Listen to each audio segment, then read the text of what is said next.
In this video, we discuss about the testing of the gluteus maximus, gluteus medius and gluteus minimus muscle.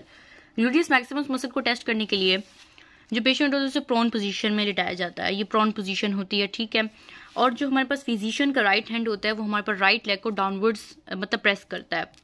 ये देखिए, right hand जो है वो right leg को downward press कर रहा है, जबकि जो लेफ्ट हैंड है वो हमारे पास इस पोजीशन, इस जगह पर है, ताकि ग्लूटियस मैक्सिमस को यहाँ पर कॉन्ट्रैक्टिंग पोजीशन में उसको फील किया जा सके जब वो कॉन्ट्रैक्ट होगा।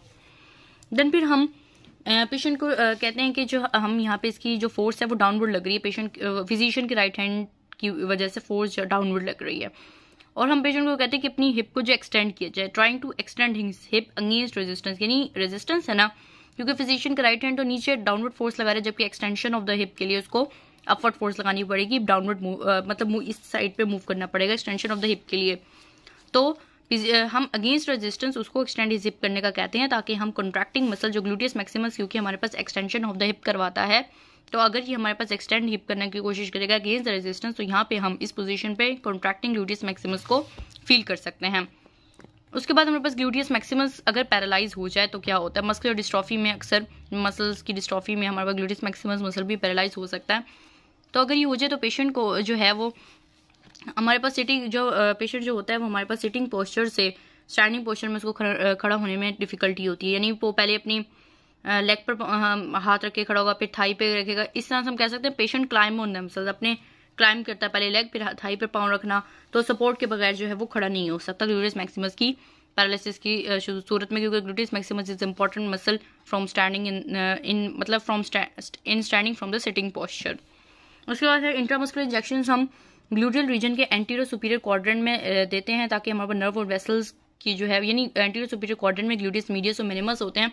तो इंट्रामस्कुलर इंजेक्शन ग्लूटियस मीडियस और मिनिमस में दिए जाते हैं, ताकि जो है वो हमारे पास नर्व्स और वेसल्स जो कि lower part of the region में पास कर रही होती है उन पर इंजरी ना हो सके।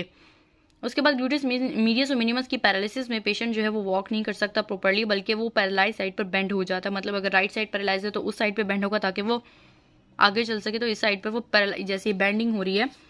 ये बेंडिंग हो रही है उस साइड पे, पैरालाइज साइड पे। उसके वो कहते हैं कि नॉर्मल गेट, नॉर्मल इंसान जब चलता है तो उसके ये किस पे डिपेंड कर रहा है, हमारे पास एबडक्टर मैकेनिज्म पे डिपेंड करता है। और ये मैकेनिज्म मुश्तमिल होता है, सबसे पहले ग्लूटिया मीडियस और मिनिमस सबसे इंपॉर्टेंट होते हैं कि इंसान की नॉर्मल गेट में कि वो किस तरह से चल रहा है, इसमें ग्लूटिया मीडियस और मिनिमस बहुत ज़्यादा इंपॉर्टेंट रोल अदा करते हैं। उसके बाद फल्क्रम जो हमारे पास हिप जॉइंट होता है दरअसल, उसके बाद हमारे पास जो हिप जॉइंट होता है जिसमें head of the femur acetabulum के साथ आर्टिकुलेट करती है, उस फल्क्रम पे डिपेंड करता है। अगर डिसलोकेशन हो जाए हिप जॉइंट की तो इंसान नॉर्मल गेट उनसे नहीं चल सके। उसके बाद जो वेट ट्रांसमिशन होती है फीमर के हेड से फीमर के नेक में, वो भी बहुत इंपॉर्टेंट होती है इन नॉर्मल गेट मैकेनिज्म। मिसाल के तौर पर ग्लूटिया मीडियस और मिनिमस की अगर पैरालिसिस हो जाती है तो उनका काम क्या होता है, जो ग्लूटिया मीडियस और मिनिमस होते हैं ना एक साइड के, उनका काम होता है दूसरी साइड के दूसरी साइड की पेल्विस को सपोर्ट करना। मिसाल के तौर पर ये हमारे पास ये ग्लूटिया मीडियस हैं वन साइड के, इस तरह से मैं शो करती हूँ। ये ग्लूटिया मीडियस मिनिमस हैं एक साइड के, ग्लूटिया मीडियस और मिनिमस दूसरी साइड के, ये मतलब ये है। अब मिसाल के तौर पर पेशेंट जो है मतलब इस साइड पर उसने अपना बॉडी वेट दे दिया है, इस साइड पे इस लिम्ब पर जो है वो बॉडी वेट जो है वो उसका आया हुआ है, तो वो ग्लूटिया मीडियस और मिनिमस अपोजिट साइड के जो लिम्ब होती है उसकी पेल्विस को सपोर्ट करता है, यानी इस पे वजन नहीं है, इस पे वजन है, लेकिन इसके ग्लूटिया मीडियस और मिनिमस इसको सपोर्ट करेंगे,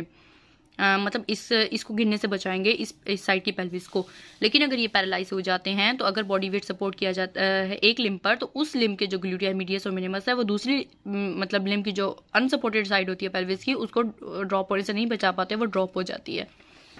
अगर वो साइड ड्रॉप हो जाती है तो हम इसे पॉजिटिव ट्रेंडल बग साइन कहते हैं। ये देखें, ये हमारे पास एक साइड के ग्लूटिया मीडियस और मिनिमस है, बॉडी वेट इस लिम्ब पर मतलब इस लिम्ब पर आया हुआ है, ये हाथ रखा हुआ है, ये इसका मतलब ये दिखा रहे हैं कि बॉडी वेट जो है वो इस लिम्ब पर आया हुआ है। तो इस साइड के लिम्ब पर कोई इतना वजन नहीं है, लेकिन ये वाले ग्लूटिया मीडियस और मिनिमस जो यहाँ पे प्रेजेंट होंगे वो हमारे पास इस साइड की पेल्विस को ड्रॉप होने से बचाएंगे, क्योंकि इस पर वजन नहीं है तो उसको ड्रॉप होने से बचाएंगे दूसरी ऑपोजिट साइड की पेल्विस को। लेकिन अगर ये पैरालाइज हो जाते हैं तो ऑपोजिट साइड की जो पेल्विस है वो ड्रॉप हो जाती है, जिसकी वजह से उस साइन को पॉजिटिव ट्रेडल बग साइन कहते हैं। ये हमारे पास ये क्यों हो सकता है, ये ग्लूटिया मीडियस और मिनिमस की पैरालिसिस में भी हो सकता है, हिप जॉइंट की डिसलोकेशन की वजह से भी हो सकता है, या फिर हेड और नेक ऑफ द फीमर में कोई अनयूनियन हो गई है, अनयूनाइटेड है वो, जिसकी वजह से ये हो सकता है, क्योंकि हमारे पास नॉर्मल गेट मैकेनिज्म खराब हो गया इन तीनों सूरतों में। उसके बाद ग्लूटिया मीडियस और मिनिमस को हम internal rotation of the thigh करके भी टेस्ट कर सकते हैं, क्योंकि इनका काम होता है थाई की मीडियल रोटेशन या इंटरनल रोटेशन करवाने का। मिसाल के तौर पे ये हमारे पास फुट हैं, ये इस तरह से अगर रोटेट करेंगे अंदर की साइड पे तो इसे मीडियल रोटेशन, इंटरनल रोटेशन कहते हैं, तो वो करवा के हम ग्लूटिया मीडियस और मिनिमस को टेस्ट कर सकते हैं। इसी तरह से अगर हम ग्लूटिया मीडियस और मिनिमस को एबडक्ट करवा के लोअर लिम्ब को अगेंस्ट रेजिस्टेंस टेस्ट कर सकते हैं। इन शॉर्ट ग्लूटिया मीडियस और मिनिमस के 3 काम होते हैं,